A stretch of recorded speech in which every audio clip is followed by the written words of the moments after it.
ఓం నమో వెంకటేశాయ. శ్రీ మహాగణాధిపతయే నమః. శ్రీరామకృష్ణ గురవే నమః. అష్టాంగయోగమార్గమో సాష్టాంగ నమస్క్రియాత్త సన్మార్గంబో తుష్టినెటులైన గూర్చి సుపుష్టిగా నా మనసు నిలుపు మోహన రూప. ఎంత చూచినా తనివి తీరని శాంత సౌందర్యంతో ఆకర్షించే శాశ్వత స్వామి వెంకటేశ్వర, నిన్ను చేరుకోవడానికి ఎన్నెన్నో మార్గాలున్నాయి. వాటిలో ఏదో ఒక మార్గం మీద నా మనసు నిలిచేటట్లు చెయ్యి. పతంజలి మహర్షి బోధించిన అష్టాంగ యోగ మార్గము, సాష్టాంగ నమస్కారం చేస్తూ సాగే చక్కని భక్తి మార్గము, ఏదో ఒకటి. ఆ మార్గం పద్ధతి నాకు నచ్చి అందులో నేను సంతోషంగా ముందుకు పోయేటట్లు, నా మనస్సు సంపూర్ణంగా ఏ సందేహమూ లేకుండా ఆ మార్గంలోనే నిలిచేటట్లు అనుగ్రహించు స్వామి అని ప్రార్థిస్తున్నాం. భగవంతుడు ఉన్నాడని విశ్వసించి సాధన చేసేవారిలో కొందరు వేదాధ్యయనం చేస్తున్నారు, కొందరు భగవత్తత్వాన్ని విశ్లేషిస్తున్నారు, మరికొందరు పతంజలి యోగ సూత్రాల ఆధారంగా ప్రాణాయామాది పద్ధతులను పాటిస్తున్నారు.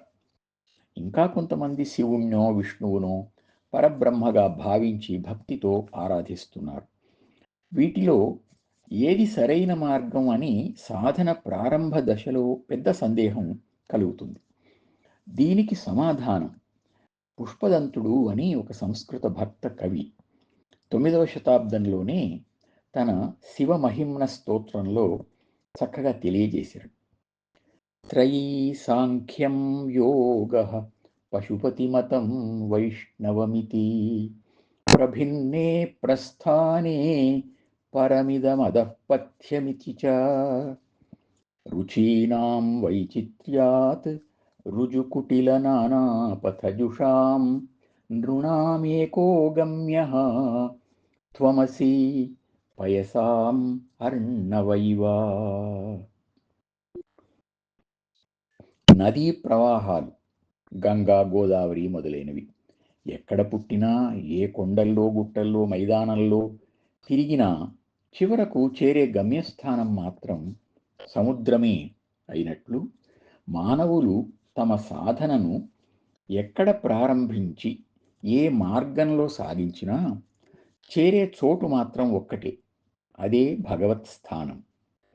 ఈ శ్లోకాన్ని శ్రీ వివేకానంద స్వామి చికాగో మహాసభలో ఉదాహరించి, భారతీయ మత మార్గాలే కాదు, ప్రపంచంలోని ఏ మత మార్గమైనా మంచిదే అని ఉద్బోధించారు.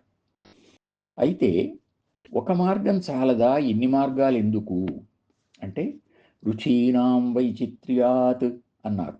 అంటే అభిరుచి భేదం వల్ల ఇన్ని మార్గాలు వచ్చాయి అన్నమాట. లోకో భిన్న రుచి అన్నట్లు ఒక్కొక్కరికి ఒక్కొక్కటి నచ్చుతుంది, అంతే తప్ప వీటిలో హెచ్చు తగ్గులు లేవు. మరి నాకు ఏది నచ్చుతుందో స్పష్టంగా తెలియడం లేదే అని భక్తుడు ప్రారంభ దశలో ఆందోళన చెందుతాడు. మనస్సు చంచలమైంది, కొంతసేపు ఇది నచ్చుతుంది, కొంతసేపు అది నచ్చుతుంది, కుదురుగా ఒక మార్గంలో నిలవదు. అందుకనే స్వామిని ప్రార్థిస్తున్నాం, ఏదో ఒక మార్గం మీద నిలకడ కుదిరేటట్లు చెయ్యి అని. ఏ పనికైనా ఫలం త్వరగా లభించాలి అనుకోవడం మానవ నైజం. ఆధ్యాత్మికతలో కూడా ఏ మార్గంలో వెళ్తే మంచిది, త్వరగా చేరుకోవచ్చు అనే ఆలోచన వస్తుంది. అందుకనే కొంతకాలం పూజలే చేద్దాము అనిపిస్తుంది, కొంతకాలం యోగ సాధన చేద్దామనిపిస్తుంది, కొంతకాలం కీర్తనలు స్తోత్రాలు నేర్చుకుందాం అనిపిస్తుంది.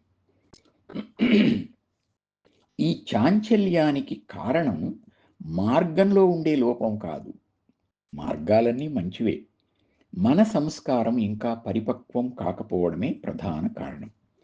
అందుకే నాకు నా మార్గంలో తృప్తిని కలిగించమని, నిండుగా పరిపూర్ణంగా ఒకే మార్గంలోనే సాగిపోయే శక్తినిమ్మని ప్రార్థిస్తున్నాం.